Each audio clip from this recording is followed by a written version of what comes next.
Alright, so I decided I was going to record this instead of taking a bunch of screenshots. Just make this a lot simpler. So anyway, just taking on a tour of this base that my friend and I started building in survival. And pretty much all of it was made in survival. Just the elevator that I'm going to show you all later, I made in creative mode because it just would have been a headache to do it any other way. But anyway, so this is the landing pad outside, and the blast doors are the main entrance into the base. So we'll go and open that up. And so yeah, pretty much this base is made on the inside of an asteroid, and we drilled into the wall of it actually, and it's gotten pretty elaborate, to be honest. So here's the first area. This is it's not the main hangar, but it's the hangar before you go down into this part right here, which is the main hangar where all the ships are kept. But this would be like a quick hangar where a ship would come in and drop off, ore material to these connectors up here. So it makes it a lot faster. But down here is where all the ships are stored. I want to make it a little bit bigger, but it's not too bad right now. But we'll go down there in a little bit later in the tour. So we'll just keep on going through. So this is the first airlock. Got these lights to make it kind of more immersive and feel like you're actually in an airlock, even though I didn't shut the doors, but who cares? Alright, so this is the first room that you get to past the airlock, and it's pretty much the idea of it was to be a place where you get your suit ready to go out through the airlock out into space, just pretending if it was an actual pressurized facility. Anyway, we go through this door, and just a hallway. There's access to a bunch of different things.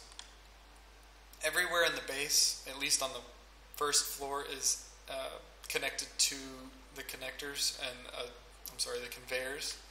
So it makes it pretty easy to get anything all over the base. So here's the refinery room, and it also has, I guess you could also say / cargo room. It has the 3 large containers and 2 refineries and 3 assemblers.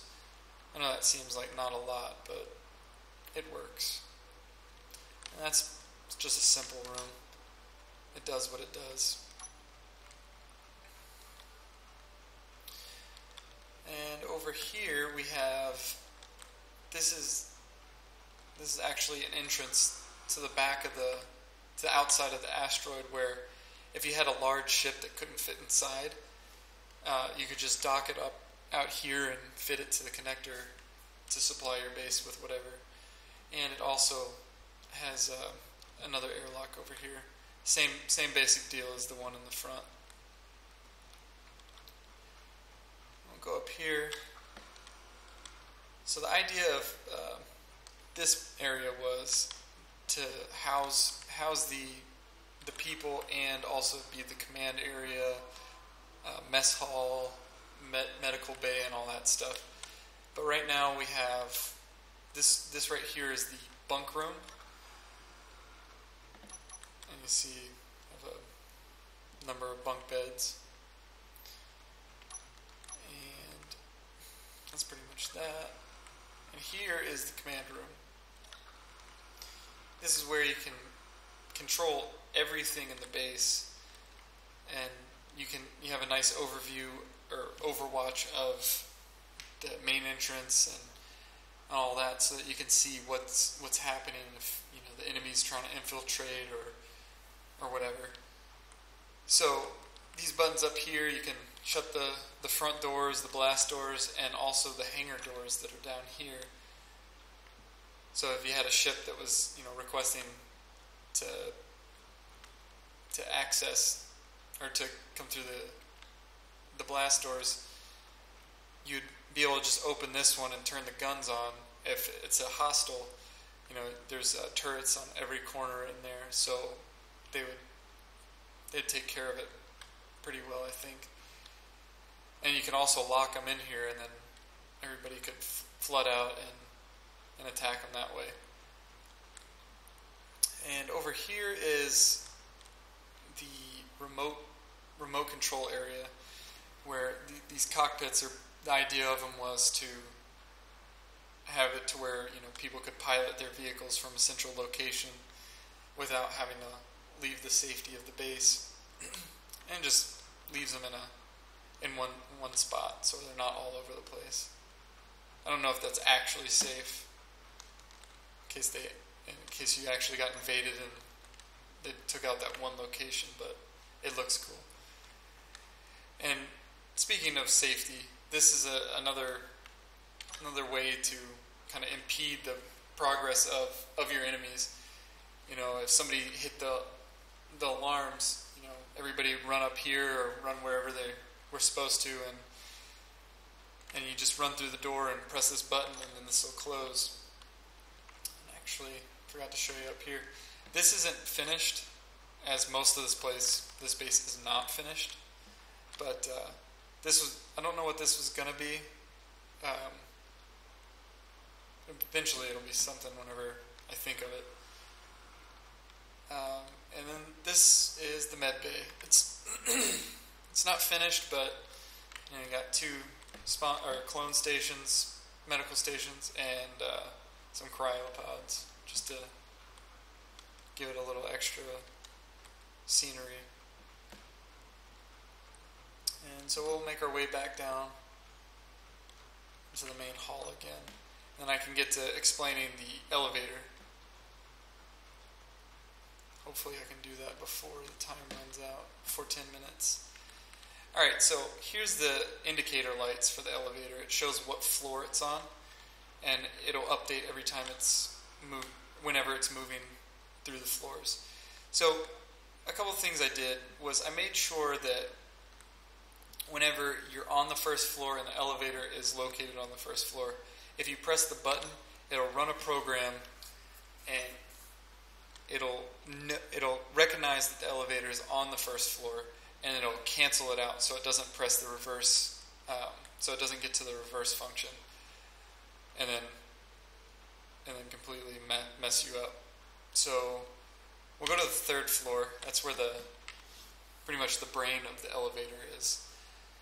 And it takes about 3 to 4 seconds for it to go through the whole process of figuring out what floor you're on and all that stuff. So I know that's a little slow, but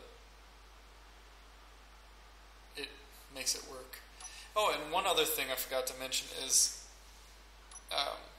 this elevator will not work when I put this on the workshop. For some reason, it has problems whenever you save it.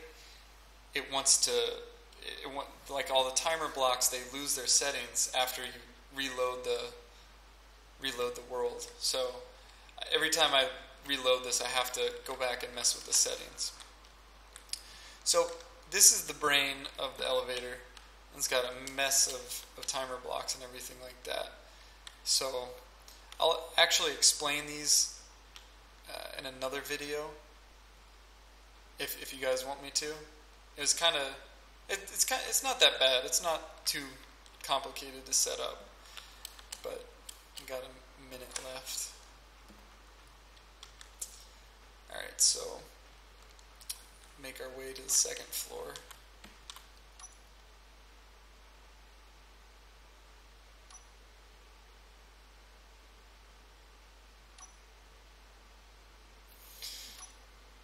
And so I have it to where it runs a program that recognizes if it's on the first or third floor, and it will, because the floors are not evenly spaced, like the first to the second is 7 blocks and the second to third is 6 blocks. So I have a different program to run depending on what floor it starts out on.